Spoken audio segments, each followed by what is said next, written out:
어제 그 윤석열 내란 재판에서 두 명의 아주 용감한 군인들 네. 조성현 네, 그리고 김영기? 김영기 예. 네. 두 분 거의 저기 윤석열하고 만담을 네. 했더라고요. 네. 윤석열 보는 앞에서 나는 사람에게 충성하지 않습니다. 이런 말을 한다든지. 한마디로 빅엿을 먹인 거죠. 윤석열한테. 어떻게 보셨어요? 예. 저는 이 두 분, 그다음에 또 뭐 이름이 거론되는 네. 이번에 계엄을 저지하는데 공을 세운 군인들 네. 다 비육사 출신이라는 걸 일단 말씀드리고 싶어요. 그렇구나. 그러니까 100%는 아니겠지만 네네. 이번에 육사 출신 군인들은 예. 계엄 명령을 잘 수행했습니다. 그렇죠. 근데 다 거부한 쪽은 비육사입니다. 그러니까 한국에서 이 육사 개혁 문제 이게 상당히 전 중요하다라고 보고요. 네네. 예, 뭐 이제 뭐 아주 간단한 방법은 3군 사관학교를 통합시키는 거죠. 그렇죠. 아니 그렇지 않아도 며칠 전에 저희가 또 소개해드렸는데 네, 이재명 정부가 들어서면은 육회 공사를 공타. 국군사관학교로 네, 그렇습니다. 개편한다고 하네요. 다른 나라들도 그렇게 해요. 예. 대체로 다. 예. 그래서 학년이 올라가면서 네. 거기서 이제 나눠지는 거예요. 예. 근데 처음에는 그냥 들어가는 거죠, 사관학교로. 네네네. 근데 한국은 육사라는 것이 그야말로 정치군인들을 키우는 주요 공간이 되었고 아이고야. 군대를 완전히 장악하고 휘두른 게 육사입니다. 서울 법대가 정치 검찰을 양성하는 맞습니다. 학교이듯이. 육사가 바로 정치군인들을 양성하는. 야. 그래서 엘리트들, 예. 이제 군대를 지배하는. 네네. 그래서 이분들이 말이에요. 예. 조성현, 김영기 같은 분들이 여기까지 올라가는 것도 사실 어려운 일이에요. 육사 출신이 아니라서 그만큼 정말 실력이 있다는 군인으로서 실력이 있었다는 거죠. 실력과 또 어떤 노력. 또 진정성을 보여줬기 때문에 그렇습니다. 거기까지 올라간 거죠. 그렇죠. 네. 근데 이분들은 거부했어요. 육사 출신이 아니기 때문에 뭐 아. 그렇게 단정할 수는 없지만. 예. 자, 어쨌든 저는 이런 참군인들이 있다. 뭐 육사 출신도 100%뭐 그 계엄을 따르진 않았겠죠. 네네. 그렇게는 생각 안 합니다만 네. 어쨌든 참된 군인들이 있다라는 건데 이 사람들의 지금 신경은 계엄의 군을 동원함으로써 윤석열이 군의 명예를 실추시켰고 네. 자기 인생에 지울 수 없는 오점을 남겼다는 것에 대한 굉장한 후회. 그때 아예 처음부터 거부했으면 좋지 않았을까. 글쎄 말이에요. 이런 생각을 했을 거예요. 그래서 예. 이번에 그 김형기 대대장인가요? 예. 차라리 날 항명죄로 처벌해 달라 그럽니다. 항명죄로. 예. 항명은 맞으니까. 예. 그러면 내 부하들은 반란범에서 벗어날 수 있는 거 아니냐. 그렇지. 내가 처벌받고. 예. 이렇게 얘기를 합니다. 그러니까 이제 그게 진짜 군인이네. 이 예, 진짜 양반은. 가슴이 아픈 거죠. 진짜. 예. 우리가 저 윤석열한테 군이 정치적 도구와 수단으로 이용당해서 이런 불명예를 뒤집어쓰고 군 생활을 마무리해야 되냐. 뭐 이런 이제 자괴감, 후회감. 네. 그러면 윤석열에 대한 분노가 상당할 거라고 봅니다. 그래서 아마 면전에서 빅엿도 먹이고 또박또박 반박하고. 우리는 속이 다 시원했어요. 그렇습니다. 진짜. 근데 이러한 이제 괜찮은 군인들, 네. 훌륭한 군인들이 있고 또 그렇지 않은 군인들도 네. 시간이 흘러가면서 점점 더 진실을 얘기할 가능성은 높습니다. 네. 왜냐하면 윤석열이 일단 파면되었고요. 네. 정권 교체가 가시화되잖아요. 예. 정권 교체 이후에 내란 수사가 진행이 될 테니까 네. 그런 걸 고려해서라도 이제 더 이상 버티면 좀 곤란하다는 생각을 하는 군인들이 늘어날 수 있습니다. 여기에 내란 진압의 속도가 붙을수록 네. 아마 양심 선언적 발언들을 하는 군인들이 좀 많아지지 않겠느냐. 네. 근데 그 이후에 흐름 따라서 발언하는 군인들 입장을 바꾸는 사람들보다는 지금 시점에서 이렇게 예. 일관되게 진실을 얘기하는 군인들이 더 이제 훌륭한 분들이죠. 예. 박수를 보내드리는 바입니다. 자, 그래요. 이런 군인들이 있기 때문에 우리가 이런 친위 쿠데타를 피할 수 있었다. 그렇습니다. 그 성공 확률이 80%라고 하는데 네. 그런 쿠데타를 피할 수 있었던 것이 이렇게 양심적인 군인들이 있었기 때문이고 대개는 비육사 출신들이다. 네. 사실 그 정치 경찰도 많거든요. 네. 대개는 경찰대 출신이고 이런 그 기득권 엘리트 구조를 또 타파하는 것도 맞습니다. 차기 정부의 과제인 것 같아요. 맞습니다. 예, 네. 국군사관학교로 바꾸는 것도 그렇고요. 그리고 기본적으로 서울법대를 어떻게 해체해야 됩니까? 어떻게 해야 합니까? 이게 또 경찰대를 없앨 수도 없고 말이죠. 예, 하여간 또 이런 것도 있습니다. 사실 우리 권력기관에 있는 사람들 중에 현장에서 막 강력범 잡고 마약범 잡고 이런 사람들은 빛이 네. 못 봐요. 맞습니다. 맨날 그 개고생하다가 결국에는 네. 정년 은퇴하고. 그렇죠. 근데 뭐 무슨 정보 라인에 있거나 예. 혹은 또 이렇게 펜대 굴리는 그 자리에 있으면서 이거 잘하는 인간들. 이런 인간들은 계속 승승장구하고 그렇죠. 이거 바꿔줘야 됩니다. 맞습니다. 옛날에는 무조건 승진하려면 대공계에 있어야 됐죠. 네, 그랬죠. 반공 시대에는 네, 출세 루트였죠. 예. 그리고 이제 정치적 목적을 잘 따른 정적 제거라든가 그렇죠, 이러면 이제 또 승진하고 그랬죠. 네. 그러니까 이게 우리나라 권력을 완전히 망치게 된 이유 중에 하나입니다. 네, 알겠습니다. 자, 한동훈 얘기 좀 해보겠습니다. 야, 지금 이 사람은 왜 검사를 했나 싶어요. 네, 그냥 그죠. 초장부터 그냥 저 열심히 이렇게 정치를 하든지 아니면은 그 아이돌 탈모 관리 잘하면서 네. 아이돌 가수로 좀 롱런하든지 네. 그 스타가 되고 싶은 마음이 충만했던 사람 같습니다. 그러니까요. 한동훈은요, 이제 지금 어떻게 보면 자기 발견의 시간을 겪고 있다. 네, 내가 이런 사람이었구나. 네. 그러니까 윤석열 밑에서 딸랑딸랑 거릴 때만 해도 저런 걸 몰랐을 거 아니에요. 그냥 윗사람한테 네. 잘 보이고 잘 모시면은 내가 좋은 일이 있지 않겠는가 하는 그렇죠. 뭐 승진만 바라봤던 사람이었는데 네. 와 정치 일선에 나서니까 기다렸다는 듯이 그냥 뭐 그러니까요. 차 위에 올라가 가지고 막 이렇게 손을 들고 말이죠.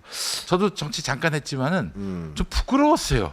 막 대중이 내 이름을 부르는데 아이고 사실 못 들겠더라고요. 사람이 자기 발견을 한다 그럴 때 예. 긍정적인 측면도 있고 부정적인 측면도 있을 수 있는데 예. 이제 긍정적인 건 그런 거겠죠. 예. 뭐 예를 들면 나는 글을 잘 못 쓰는 줄 알았는데 어쩌다가 이게 쓸 기회가 있어서 써보니 잘 쓰는 걸 발견할 수가 있어요. 자기 네. 재능을 발견하는 거죠. 네. 그러면 이제 나도 앞으로 글을 좀 써봐야 되겠다. 예. 이런 경우가 왕왕 있습니다. 예. 자기의 재발견이라고 할 수 있죠. 예. 근데 부정적 측면에 자기의 재발견도 있어요. 예. 그냥 이거 비비면서 윤석열 구두나 닦아주면서 사는 게 좋았는데 예. 막상 정신이 돼가지고 박수를 받으니까 예. 아찔한 거죠 막. 어. 이렇게 즐거운 거야 이게? 뭐 엄청난 미친 듯한 어떤 존재감, 예. 자긍심 이런 것들이 치솟아 오르고. 뭐 술 같은 것보다 훨씬 좋네. 예. 마약도 뭐 이거야 안 되네. 예. 뭐 이런 생각을 할 수가 있어요. 예. 그 순간 뭘 발견하는 거냐? 예. 숨겨져 있던 자기의 병적인 욕망을 발견하는 거죠. 네. 마치 그 노트르담의 꼽추라는 소설에 나오는 예. 클로드 부주교가 에스메랄다를 보는 순간 네. 병적인 욕망이 헐 올라오지 않습니까? 저 여자를 어떻게든 찾아야 되겠다. 그래서 그다음부터 아주 뭐 악의 길로 질주하는데요. 한동훈이 딱 그런 식의 재발견을 한 거예요. 관객들이 환호를 보내니까 순간 자기 몸속에 마음 깊은 곳에 숨어있던 아주 지저분하고 더럽고 유아적인 욕망이 올라온 거죠. 인정받고 싶다, 관심받고 싶다, 환호받고 싶다, 뭐 이런 거. 그래서 그 순간 그게 너무 즐거운 거예요. 그래서 한동훈은 아마 즐거운 마음으로 뭐 저런 데 다닐 것 같은데 일종의 조건반사적인 모습도 보입니다. 그런 점에서는. 한동훈. 조건 반사요? 무슨 말입니까 그게? 이제 행동주의 심리학이 보통 개새끼, 죄송합니다. 개를 다루는 건데요. 예. 개나 돼지나 뭐 아니면 쥐나 이런 동물을 가지고 실험을 하는데요. 네네. 거기서 나온 이론이 뭐냐면 네. 이제 SR 이론 아니겠습니까? 자극 반응 이론. 네네네. 그러니까 파블로프에게 그 종 저 땡땡땡땡 똥을 올리면 침을 침 질질 질질 흘리고. 이게 조건 반사잖아요. 예. 이게 이제 자극 반응. 예. 이런 식의 조건 반사가 사람들마다 좀 있어요. 사람은 물론 동물이 아니기 때문에 네. 조건 반사로 인간을 설명할 수는 없는데 네. 부분적 습관은 조건 반사가 작용합니다. 예. 그래서 이 윤석열의 조건 반사는 어디 딱 이렇게 나가는데 쫄개들이 막 환호하잖아요. 네. 그럼 힘이 느껴지지 않습니까? 네. 거기서 이렇게 이 조건 반사, 네. 윤석열의 조건 반사. 예. 그래서 사실은 자중해야 될 때도 이게 올라와요. 음. 박수를 쳐주면 예. 이게 제어가 잘 안 될 겁니다. 예. 이렇게 수갑을 뒤로 치워놔야 될 겁니다. 이 윤석열 조건 반사고요. 예. 한덕수 조건 반사는 뭐냐면 예. 미국인 만나면 미국이야. 미국인 만나면 영어가 나와버려요. 이게 통제가 안 돼요. 예. 바로 이제 침 흘리는 개처럼 미국인 보면 영어를 막 씹으려대는. 그래서 트럼프하고 통화할 때도 뭐 영어를 했다고 자랑하지 않았습니까? 예. 뭐 이런 이제 조건 반사가 있고요. 한동훈의 조건 반사는 바로 사진기가 나오면 예. 까치발을 하는 등의 이제 포즈를 취하는 거. 네. 이게 이제 조건 반사죠. 네. 그리고 지지자들이 뭐 이제 막 환호를 지르면 한동훈은 그 순간을 그냥 만끽하는 것 같아요. 네. 취해서. 네. 그러니까 그 세상에는 이 세상을 다 잊어버린 거예요. 네. 막 자기만의 있던 세계에 빠져가지고 네. 막 이제 쉽게 하면 뽕 맞았다 그럴까요? 네, 그래서 네, 제가 네. 옛날에 이제 그 우쭈쭈뽕이라고 했었는데 네. 남들이 이렇게 우쭈쭈 해주면 그냥 순간 완전히 마시가 버리는 모습이 아, 됩니다. 그렇죠. 예. 한동훈은 저거 하러 나오지 않았을까 싶어요. 대통령 선거에. 음. 꼭 이기냐 지냐를 떠나서. 네. 그래서 한동훈 같은 경우에는 지금 뭐 낙선이 중요한 것 같진 않아요. 네. 당선도 중요하지 않은 것 중요하습니다. 같고. 사진이 중요합니다. 네.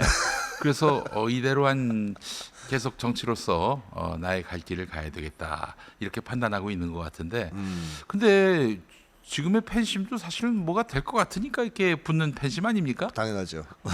권력을 생산하지 못한다고 판단되면은 그 식을 텐데. 그럼요. 그땐 또 어떻게? 네, 이제 직업을 바꿔야 돼요. 아, 다른 쪽에서 박수 받는 쪽으로. 어디로 가야 될까요? 그러니까 뭐 그 코미디언을 이름 또 코미디언들이 코미디언. 싫어하실 수도 있는데 예. 예, 뭐 하여튼 이제 코미디언을 비하하는 뜻이 아니고 예. 이제 하여튼 그런 식의 박수 받을 수 있는 대중을 상대하는 하이모 그 CF 모델 어떨까 싶습니다. 그것도 좋습니다. 예. 뭐 그렇죠. 예. 심었더니 달라졌다 뭐. 네, 이제. 그렇지. 예. 예. 아니면은 거리 공연 같은 것도 해도 돼요.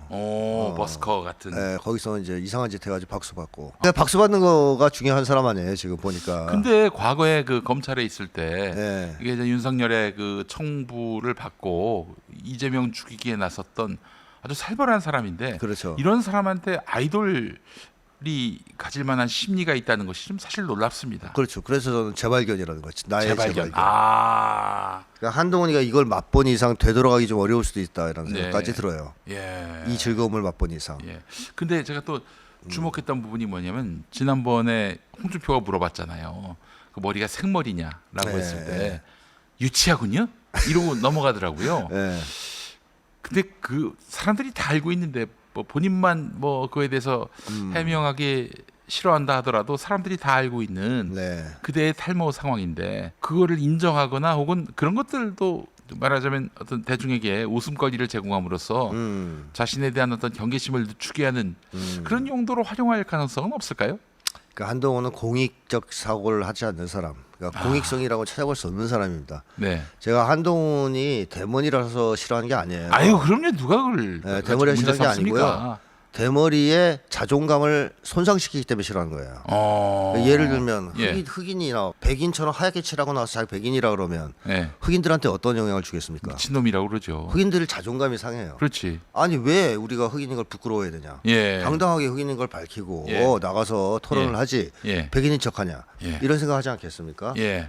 대머리면 어떠냐 이거예요. 그냥 당당하게 보여주고 네. 나는 아니 내가 뭐 저는 뭐 이게 벗으라는 얘기는 아니고 네. 모자 쓰고 나와서 오늘 그러니까요. 머리를 안 하고 나오니까 너무 좋습니다. 그러니까. 이렇게 얘기하면은 사람들이 당당하잖아요. 얼마나 그러면 오히려 대머리인 사람들이 힘을 받아요. 그렇지. 그렇게 당당하게 저렇게 숨기지 않고 예. 뭐 우리가 뭐 죄졌냐? 예. 이러면서 살 수 있게 해주는 건데 예. 한동훈이 자꾸 숨기잖아요. 예. 부끄러운 것처럼. 예. 그게 얼마나 상처를 주겠냐는 거죠 사람들한테. 그거를 숨긴다고 모르는 사람이 그렇죠. 있지도 없어지거나 않은데. 줄어드는 게 아닌데. 근데 저는 대머리 협회에서 고소해야 된다고 생각해요. 아, 그래요? 네. 대머리인들에게 네. 상처를 준 혐의 손해배상 청구해야 됩니다. 저거. 네. 아니 뭐 탈모 인구가 몇 명입니까? 뭐 백만이 넘는다는 그렇죠. 얘기도 있고 그런데. 그러니까 뭐. 제일 중요한 건 사람이 자기를 부끄러워하지 않는 거예요. 네. 그러니까 자기가 가지고 있는 예를 들면 객관적으로 남과 비교해서의 결함이라고 할 수 있어도 그걸 부끄러워하면 안 됩니다. 그걸 다 받아들이고 수용하고 네. 예. 사랑해야 돼요. 예. 자기 사랑을 할 수 있어야 사람이 남도 사랑할 수 있는 거 아니겠습니까? 예, 예. 근데 한동훈은 자기를 사랑하지 않잖아요. 대머리라서. 그러네. 이거는 심리학적으로 되게 문제가 되는 거고요. 안 좋습니다. 아니 뭐 비만을 갖고 스스로 희화화하는 네. 모습, 그게 뭐 얼마나 자연스럽습니까? 그게 자신감이죠. 예, 예, 예. 그래서 예전에 제가 어떤 분한테 들은 얘기인데 네. 이 장애가 있으신 그 분이 있었나 봐요. 네네네. 굉장히 좀 심한 장애인데 예. 사람들 조심하잖아요. 예, 그렇죠. 네, 근데 그분이 그 장애를 가지고 농담을 하더라는 거예요. 아, 자기를 이제 희화화. 희화하면서 예. 그 순간 그 사람은 그걸 느꼈다. 이 사람이 이걸 초월했구나 다. 자기를 받아들였구나. 예. 사랑하는구나. 예, 예, 예. 그런 생각을 합니다. 그래서 이재명 대표도 자기 장애로 농담을 했었어요. 예. 옛날에 연설하는데 보면. 그러니까 그게 흠이 될 수는 없는 거니까. 부끄러워하지 않는 거예요. 예, 그러니까 예. 이런 태도가 제일 중요한 거거든요. 키높이 구두나 뭐 보정 속옷도 다 그런 맥락이라고 봐야 될까요? 맞습니다. 그러니까 자기를 사실상은 형편없는 인간으로 한동훈 생각하고 있는 거죠. 그러니까 자꾸 키도 높이려고 그러고 예. 속옷도 입고 머리도 씌우고 하는 건데 문제는 다른 사람들은 대체로 그런 거를 지적인 측면에서 많이 찾고 그러거든요. 예. 그래서 김건희처럼 학벌을 위조하거나 뭐 이런 것도 하잖아요. 근데 한동훈은 그쪽 관심보다는요. 외형적인 데에 상당한 집착을 하는 것 같습니다. 좀 특이한 것은. 그래서 제가 정치인 중에서는 저렇게 외모에 집착하거나 예. 패션 같은 데 집착하는 사람 본 적이 없거든요. 한동훈이 처음이에요. 예. 아주 특이한 사람입니다. 예. 그러니까 남들한 남들한 사람 잡는 그 정치 검사가 일반적으로는 윤석열처럼 힘을 과시하라고 한다든가 뭐 예. 학벌을 과시하라고 한다든가 백을 과시하라든가 이러잖아요. 예. 근데 한동훈은 그렇잖아요. 키를 과시하고 싶어하고 뭐 가발을 과시하고 싶어하고 예. 속옷을 입어서 과시하고 싶어 몸매를 매우 매우 특이한. 아이고. 네. 아, 알겠습니다.